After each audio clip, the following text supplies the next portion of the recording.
Welcome back, viewers. We thank y'all for joining us once again with I'm Just Saying. We are in episode 7 already. We got a really good topic for you guys.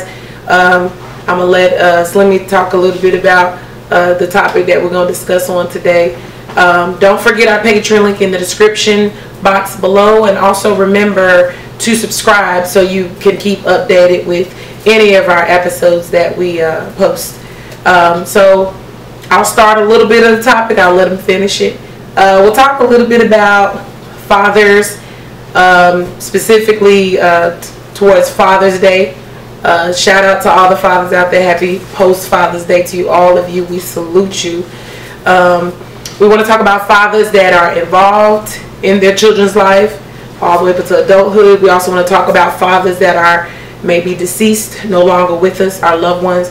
And then we also cover a little bit about fathers that are deadbeat and not around at all, period. So we're gonna, let me kind of start us off with that. So yeah, I'm saying, like, Father's Day, to the fathers that are, that are doing their thing, regardless of any situation, like whether you got enough money, whether you as long as you're there, pretty much, like you gotta take your hats off to them, because at the end of the day, some men aren't man enough to stand up regardless of however their financial situation is. Some of them, if they feel like they don't have it, they'll just run off and just do whatever and just forget all about the kid. And so therefore I feel like the men that are standing up and doing their thing, regardless if you're broken out, you always should need to hang in there, because that little one is dependent upon you, for real. Absolutely. I agree 110%. I feel like finances is just a fraction of being a father, because you can have all the financial stability in the world and treat your kids out to eat every day and splurge on shopping and electronics and things like that, and they can still feel unloved. They can still feel disconnected. They can still feel like you don't care. So I think that a lot of the times people think monetary means is the only possible way of being a father. It's just a fraction of it. It takes discipline, it takes love, it takes time, just being there, listening to your kids, sometimes just talking to them, not yelling and screaming at them, not always attacking them, but really hearing them out. Also being able to have just that one-on-one time with your child or children. Sometimes if you got a lot of kids, some kids can feel, that isolation, feeling like, especially have that middle child syndrome. Oh, yeah.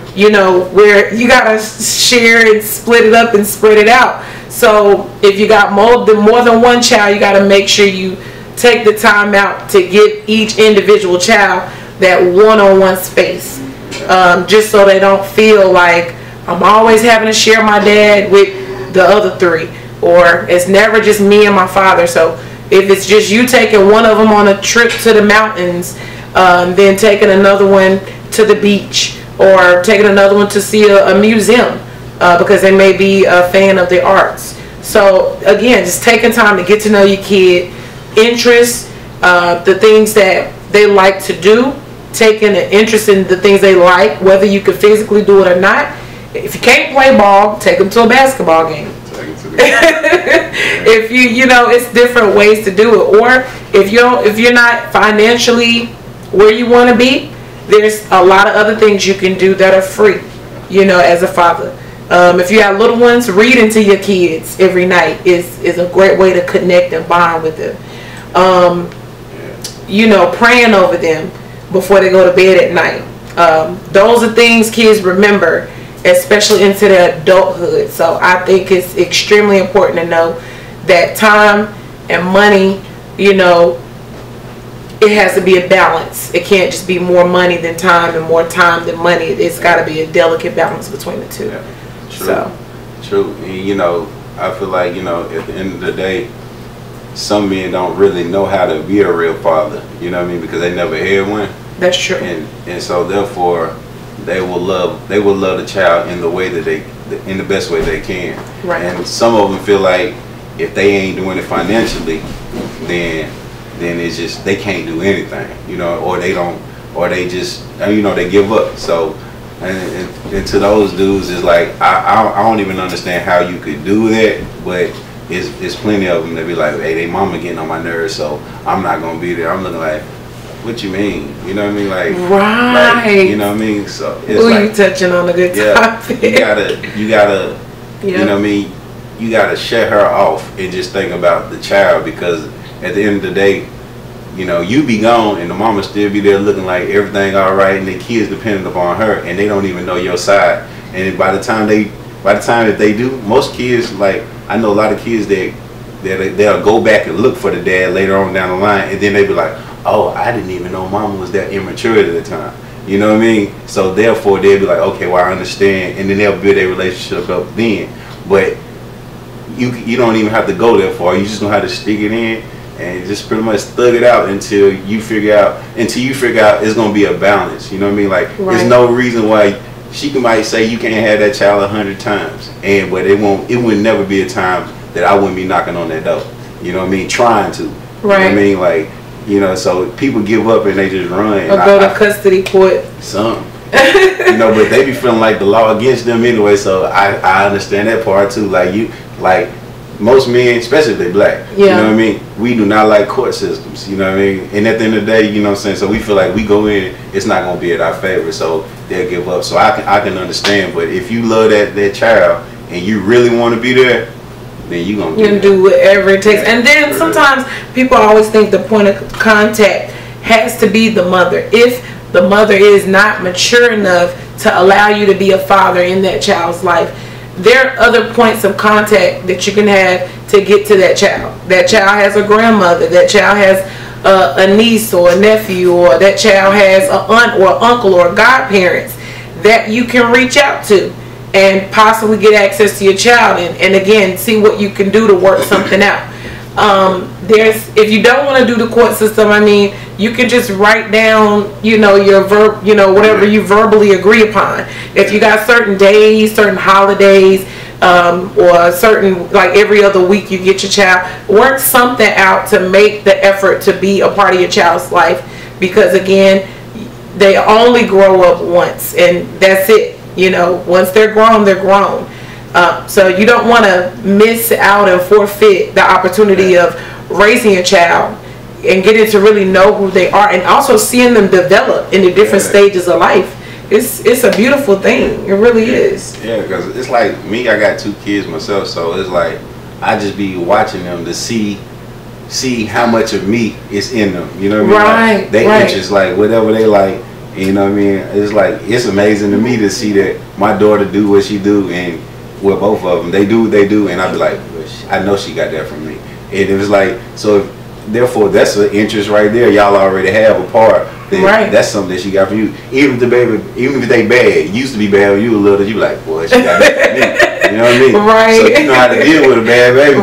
Because you were a bad child. So you can't even really pop them for being bad, because you did the same thing. So it's like, so I feel that's like true. I feel like a man, I feel like, even with a woman, like I feel like if you into just look at the child and everything that they do and you do it, and then you figure out how to make them better than you was at which the gift that they got from you. You know what I mean? Like, my daughter played basketball. I'd be like, how can I make her better at basketball than what I was? You know what I mean? That's deep. And so therefore it keeps me into her life, because I'm looking like she needs to be better than you. Right. Yeah. I think that's really the goal of a parent overall, regardless of the money and this and that and the third.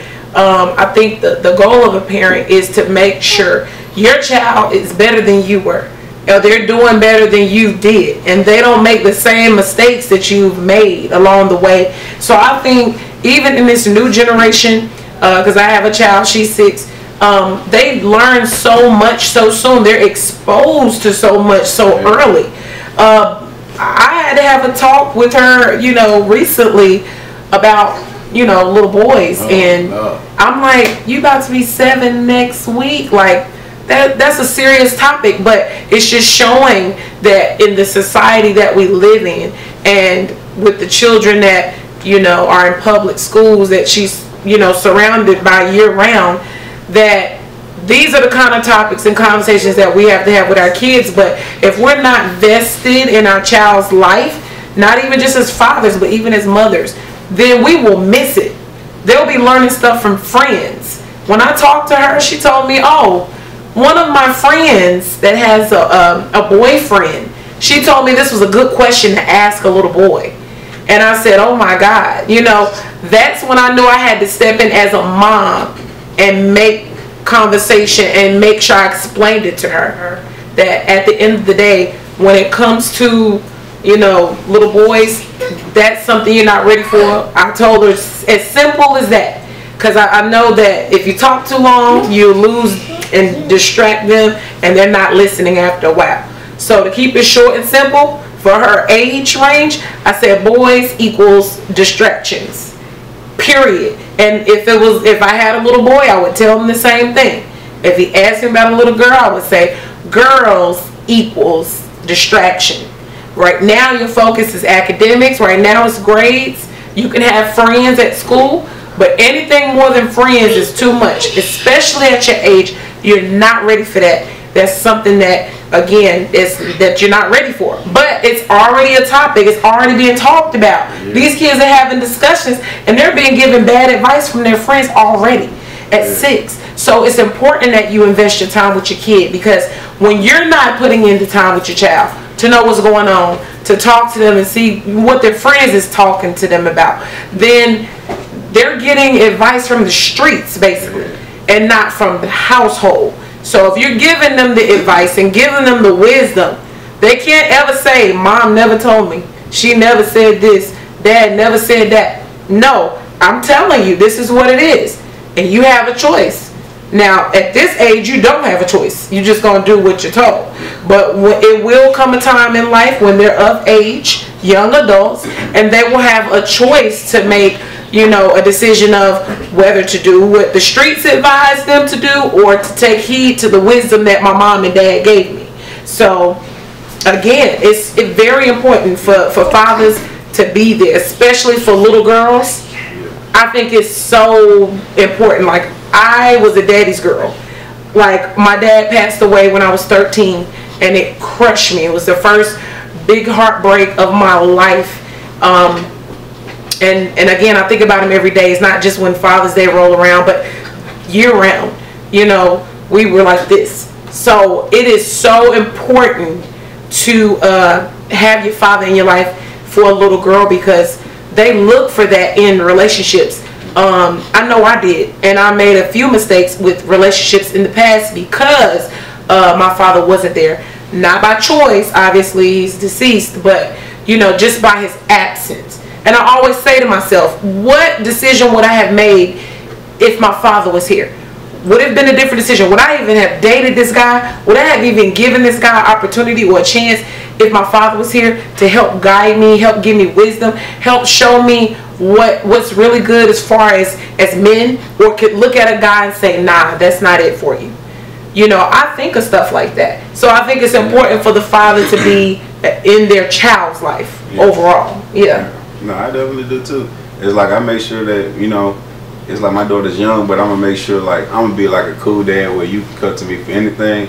And it's like I'm gonna be like this. I'm gonna be the flyest dude in your life forever, because I'm always gonna keep real with you. I'm always gonna make sure that you straight. I'm gonna make sure that you have the good stuff. You know what I mean? Right. And therefore your self-esteem is extra high. So when a dude come and talk to you, you're gonna be like, I already understand. Like, you can't, I can get it for myself. My daddy done told me how to get it for myself. I done seen it, I done heard it, and therefore she know what to look for. So I definitely understand what you're saying, because but I also know that kids they get mischievous and everything. So I also gonna be there if she do go, if one of my, God forbid, please Jesus, if they ever do go do anything, that they still can come talk to me about it, and we gonna work it out. You know what I mean? Yeah. And it's like daddy ain't gonna never go nowhere. So right. As long as I got them, and they gonna have me at the end of the day. I take care of them now. They take care of me later. That's how it's gonna be. That is so true. And y'all better, cause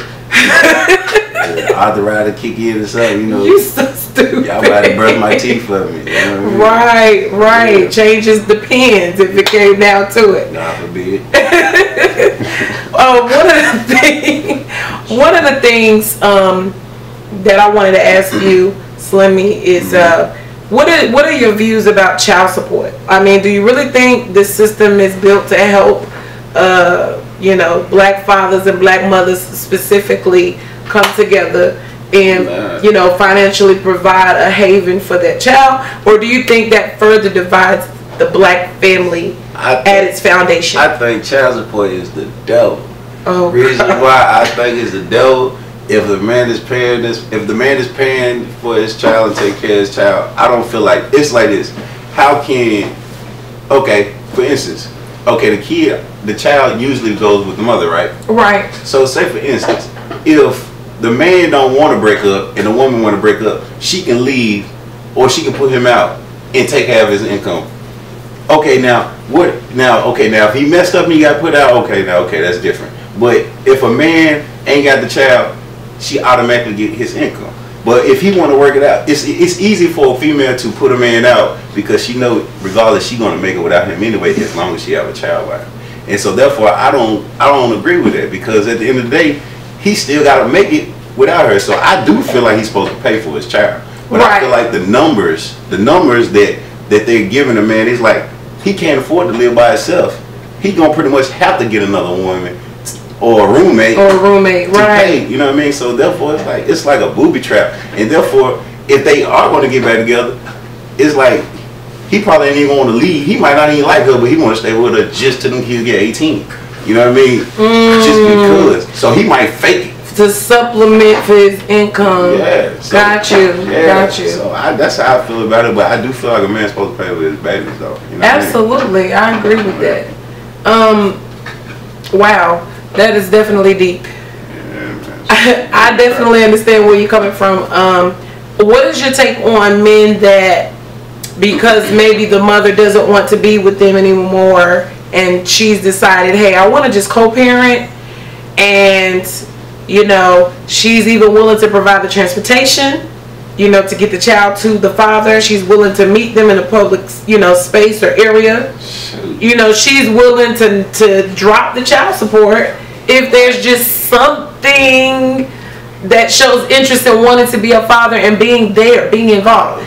If they're willing to do all of that, and the father is like, nope, because you don't want to be with me, because you don't want to work out our relationship, because you don't want to date me or marry me, I'm not going to be a part of the child's life. What is your take on that? How do you like?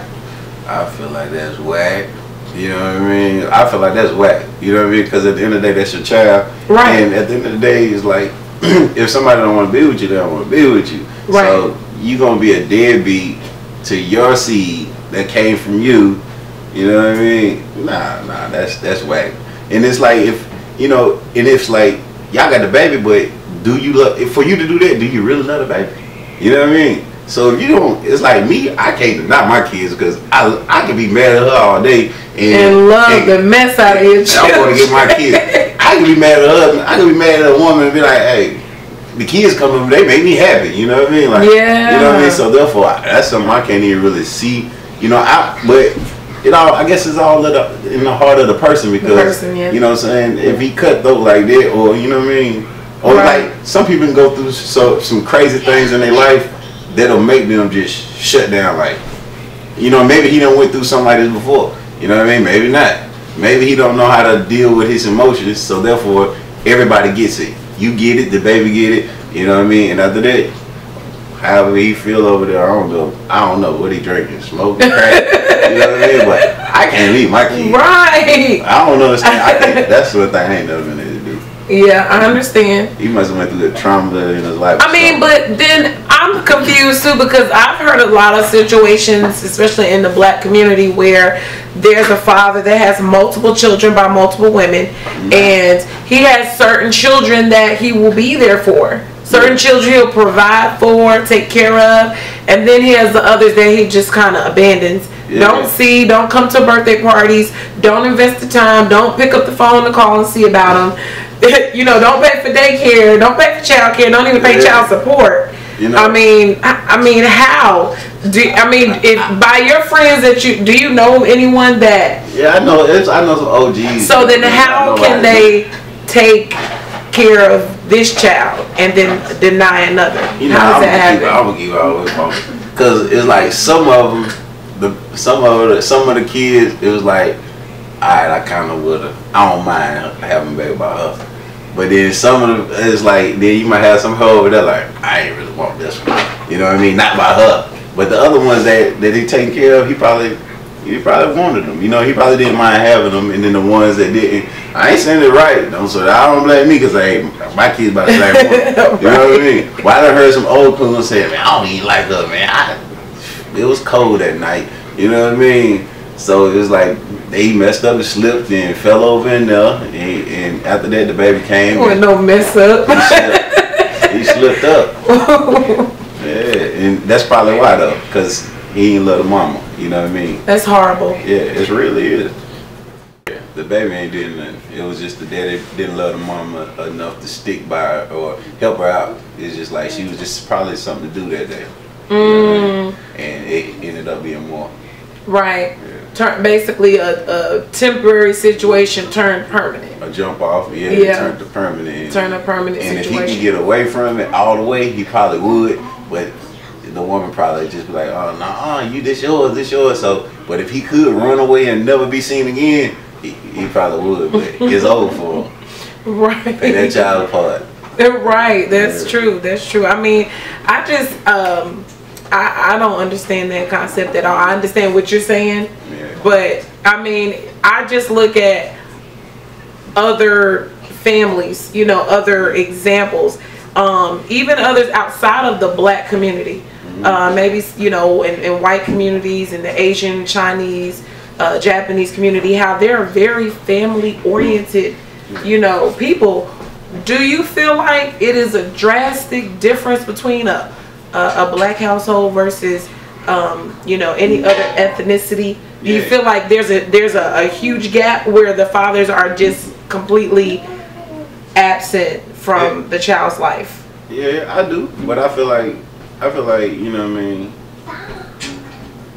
the stuff that the African American man go through, you know what I mean, is like, shoot, you was raised up within dysfunction, so therefore how can you go do something you don't even know nothing about? You know what I mean? And therefore, and then on top of that, most of the time you grow up, if you grow up broke. And a lot of dudes that get their money, not all of them, but a lot of dudes that I know, they got their money, they don't want to got their money out of the street. So therefore, if they don't want to got their money out of the street, you go get your money out of the street. Anything goes when you're in the streets. So how can anything goes and you come in your house?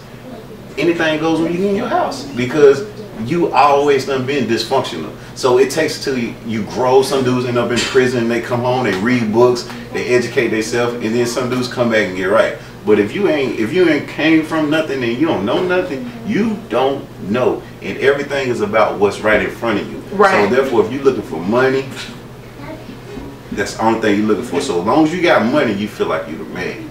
You know what I mean? So therefore, if you can come and drop her off some money, or you can go buy this baby some Jordans, that's enough for you. Because at the end of the day, that's the only thing that you wanted your daddy to buy you was some Jordans. So therefore, you drop your baby off some Jordans, you might not spend no time, but your daddy didn't spend no time, or he didn't buy you no Jordans. So, you know what I mean? So you feel like I'm doing a lot better than my old man did for me growing up. Yeah, you know. Gotcha. Yeah, but that's to some individuals, not me. Right. At the end of the day, I can see, but guess what? I didn't have my shortcomings on spending time, because I'm looking like, okay, well, I want to pay these bills. You know what I mean? My daddy didn't pay no bills, so if I'm paying bills, I might have been spending enough time. You know what I'm saying? But it took me to start getting older to recognize, and I start seeing it like, boy, you tripping. You ain't spending enough time. And so now I'm spending enough time, but it's been a time that with my firstborn, I didn't spend enough time at first. You know what I mean? I gave her time. You know what I mean? Right. But I didn't spend enough time. Now I'm spending time, you know what I'm saying? But I still can spend some more time. But now, right. But you're doing more than what was. I think that with your firstborn, you do make a lot of mistakes, you know, because that's your first time being a parent. So it's one thing to raise your brothers and sisters and watch your nieces and nephews, but it's a whole different ball game when you are actually the parent. That child is not going anywhere. That child is to you, and between you and the mother, or between you and the father. So at the end of the day, when you have your first child, it's going to be some shortcomings, some mistakes made, but the key is, if you do have more children following, to get better at it. Not to continue to do, well, I did this for the firstborn, so I'm going to do this for the third one. No, if something should change as you have children, you should mature to a level of growth where you're learning from mistakes and you're looking at yourself, and you do a self-examination. You do a self-judgment of yourself and say, hey, what could I have done differently with my firstborn that I can do with the fourth child? You know, and that's why a lot of times when you talk to older siblings, they're like, she getting away with that. I could have never got away with that. If I would have tried something like that, my daddy would have went upside my head. But then you got the fourth, you know, the baby of all of them, pretty much getting away with murder, doing whatever they want to do, you know, acting however they want to act, and then not being chastised, or not being, the parent not being as strict as they once were. So I feel like it's a learning process. You got to learn as you go. Even if you don't have any more children, as time goes on, as your child gets older, something should click in your brain and say, I got to do things a lot differently. You know, like with you, it was a time thing. You were more about money. Then it was like, okay, by the time your second child got here, you're like, hey, I need to spend time with my kids. I started slowing down. I started slowing down my first child though. But, you know what I mean? But you know what I mean? But at first, you know what I mean, it was about money. You know what I mean? But shoot, now it's like now my daughter my best friend, you know what I mean? Like so, you know what I mean? We good. That's good. Yeah. That's good. That's how it should be. Hey Mike. That's how that's how it should be. I honestly know that Father's Day wasn't so easy for a lot of people. Even some of our viewers right now, some of you might have lost your fathers, you know, at young ages. Some had probably lost them in a most tragic way, and then others just probably lost them, you know, from natural causes. I know for me personally, I lost my father when I was 13 years old. So it was really hard, because at that time in my life I was transitioning from middle school to high school. And so, you know, high school was like a different ball game. It was like you had to be it, you had to dress up, you had to, you know, be popular, this, that, and the third. And it was hard for me. The transition was really rough. I had anxiety attacks all the time. Now imagine like being a freshman in high school having anxiety attacks. You know what I'm saying? So trying to just adjust to life and adjust to the fact that, wow, he's really gone. And we were the best of friends. I mean, I love my daddy to death. I was his only girl. You know, I have brothers. So being the only girl, you know, you get a different special type of treatment than your brother get, because you're the girl. So we were really connected, really close. I felt like anything I needed, anything I wanted, all I had to do was ask. It would be given to me, no problem. No ifs, ands, or buts about it. So I honor him by talking to my younger siblings, you know, about who he was, about his life, about what he represented and what he stood for, and, you know, trying to encourage him, you know, being that he's a young black male as well, to, you know, to do good things in life. And even though he's not physically here with us, that he can make him proud. You know, he can honor his name and honor his legacy by accomplishing things and goals that our father accomplished, and even more, because the goal of a parent is for their seed to do better than they did, you know. So in spite of the circumstances that surrounded my father in his incarceration, he still made it his business, even behind bars, to be active in his kids' life, whether it was visitation or phone calls, letters that he wrote, you know, holiday cards that he actually drew from hand, sending it in the mail. I mean, that was somebody that was in a circumstance that didn't allow him to do everything he probably wanted to do, but with the circumstances and the hand that he was dealt, he made an effort consciously, you know, to be an active father. So I just try to keep that alive and remind my younger sibling of who he was and how great he was. So how do you feel about, like, going through life without him at an early age? You know what I mean? How did it really affect your life? Like, you know what I mean? Like, when you have to go through so much and you don't have that person to call on, and how did that affect you, really? I mean, it was hard. And even being an adult, looking back, it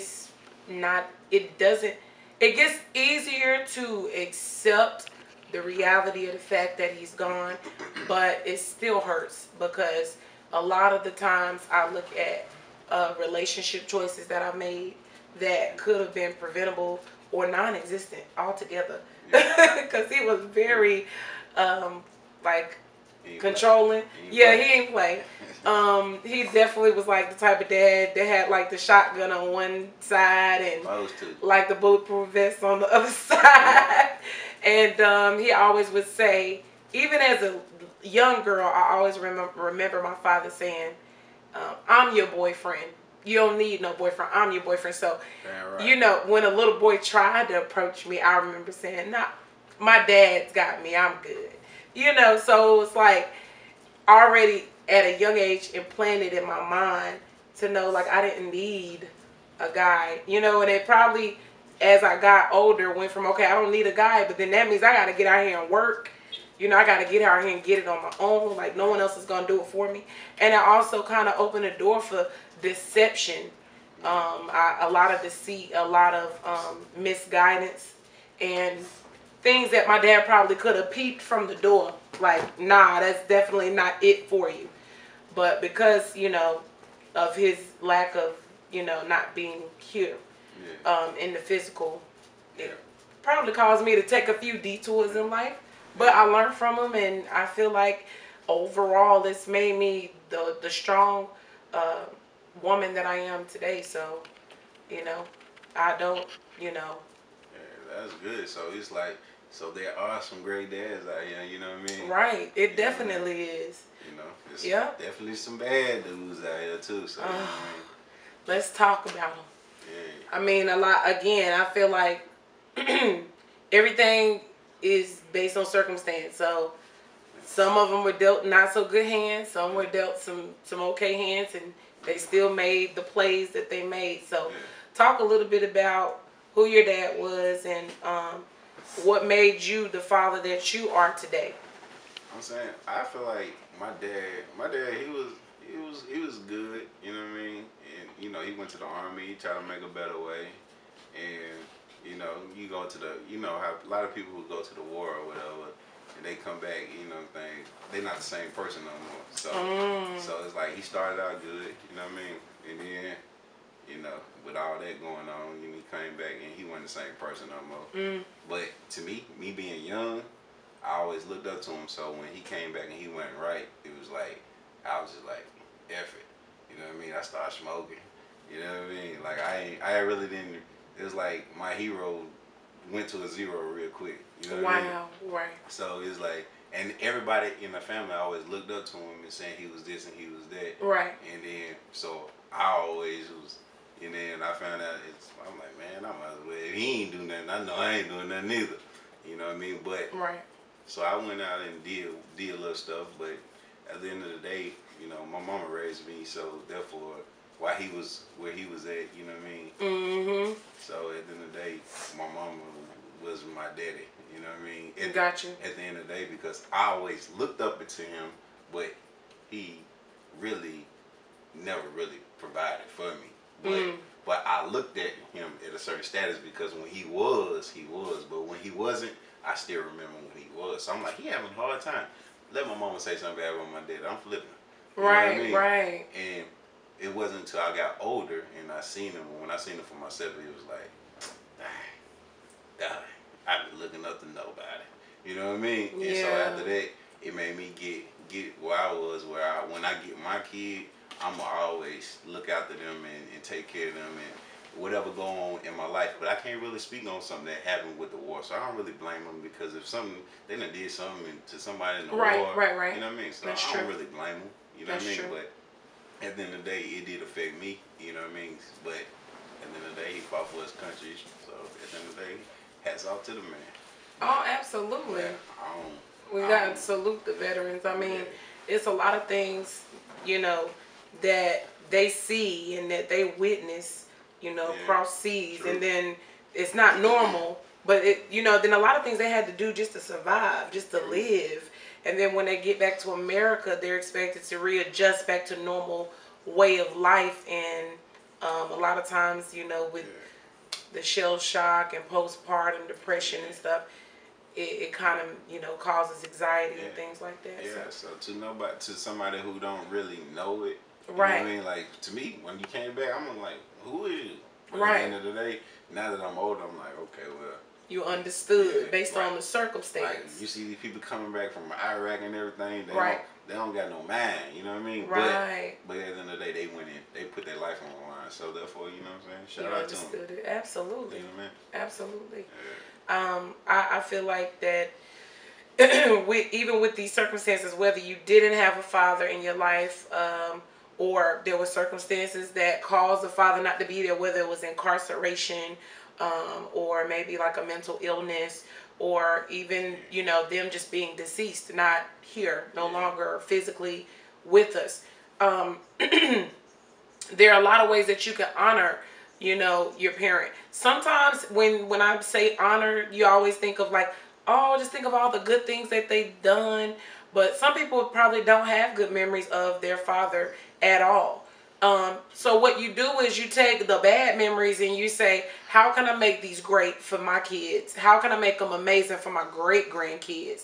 How can I turn these lemons into lemonade, as they say? True that. You know, so don't be bitter. You know, don't hate or have a strong dislike for the person. I would suggest for those of you that are in that boat, in that situation, let it go, because you don't want to grow up bitter, holding on to grudges. I mean, first of all, you get wrinkles quicker than you want. Second of all, that could cause your blood pressure to go up, and that's scientific fact. So who wants, you know what I'm saying, high blood pressure, taking pills over the fact that you're holding a grudge and you're angry at somebody who is either, you know, no longer with us and might have done you wrong when they were alive, but somebody that's alive and just choosing not to do right. So make a decision to yourself and say, I forgive this man. Forgiveness is a process. You know, I'm going to be willing to let go. And again, turn those lemons into lemonade. Whatever he didn't do, I'm choosing to do it for my kids. I'm going to choose to do it for my great-grandkids. You know, I'm going to leave a legacy where they'll always know who I am and who I was when I'm no longer. Just make a difference today. Even if you are a father out there right now and you got a kid that you know you have not been there for, you know you've not invested time in, make sure that you pick that phone up and call that child. Just make sure, you know, with the lemons that you were dealt in that relationship that you might have had or might not have had with your father, that you make it into lemonade. And you tell yourself, you know, I'm going to be determined to make a difference in my kid's life. I'm going to make a difference in my grandkids' life. And some people maybe are too dysfunctional to even understand how to start and go about it. Go seek out counselors. You know, go to mental health, get some actual counseling, even some life coaching to get you in the right direction of how to build a relationship with your kid. You know, since you were not taught that, and since you didn't have that example, you know, that's just one of the ways that you can do that. So, did you want to add to that? Yeah, no, I agree with what you're saying. It's like, at the end of the day, shoot, if you can't be that man that you need to be, you know what I mean, at the end of the day, figure it out. And ain't no sugarcoating it. You know what I mean? It just is what it is, because at the end of the day, somebody here to raise you. So I feel like if you a man and you was raised by a single woman, guess what? She had to figure it out. And if you a single man or you just a man and your child over there, you gotta figure it out and stop trying to run from it, not figure it out. So you know, or what I mean? ignore it. Ignore it. And Right. That's what a lot of people do. They do. And guess what? A lot of times they come back. And especially if they being vindictive and they trying to get at the woman, a lot of times they might be able to talk to their home like, man, I miss my kid, but I just can't deal with their mama though. I done heard it plenty of times. You know what I mean? So it don't even be that they don't even care. They just be like, I just can't deal with them. Especially the police don't get called one time. You know we scared of police. You know what I mean? So I'm be honest. Right. But at the end of the day, what? Figure it out. Figure it out. Figure it out. Find a way out to make that relationship work for your kids, so that for generations to come, you can be the legacy of your family. You can hold that honorable name for your family. You know, whether you the Andersons, Williamses, Coopers, you know, the Ricks, whomever, you hold the honorable name of knowing, hey, my father did awesome. Like he did whatever he could do or what he knew to the best of his ability. And you figure everything else as you go. But that's parenting, period. We didn't have our first kid knowing how to be mothers. It took time. It was a process. So again, being a father is a process. So today you can change that. If you haven't been an active father, I don't care what the mother is doing, what she's not doing, what she said about you, what she didn't say about you. Make an effort to be in your child's life. Yeah. And you be the daddy. Don't let the stepdaddy be the daddy. That ain't his baby. But he do his job because he's supposed to. That. Right. He's not the main one. So. But hats off to the stepdads. Shout out to goodness. Stepdad. I mean, they don't get enough credit. They do so much. Yeah. And it seems like it's more and more common nowadays in this generation. Stepdads are. So kudos to y'all. Hats off to y'all for really stepping up and doing what you do best. So I know I done had a couple of stepdads that I still look up to this day. You know what I mean? Right. Absolutely. You know what I mean? So therefore, shout out to them. Shout out to you guys. Also, remember to share this video. Again, we want to wish you a post Happy Father's Day. If no one else has told you, we're telling you, post Happy Father's Day. You guys, we love you. Thank you for support. And I'm here with my co-host. I don't love y'all. He do. I love y'all. And this is my co-host. I'm going to let him say his little. Slimmy. All right, I'm Tasha. We love y'all. Seriously, make an effort to be the best father you can be. Despite the situation, like he said, figure it out. Figure it out. Yep. Y'all take care, love. Shout out to everybody. You so silly. You more mellow this time.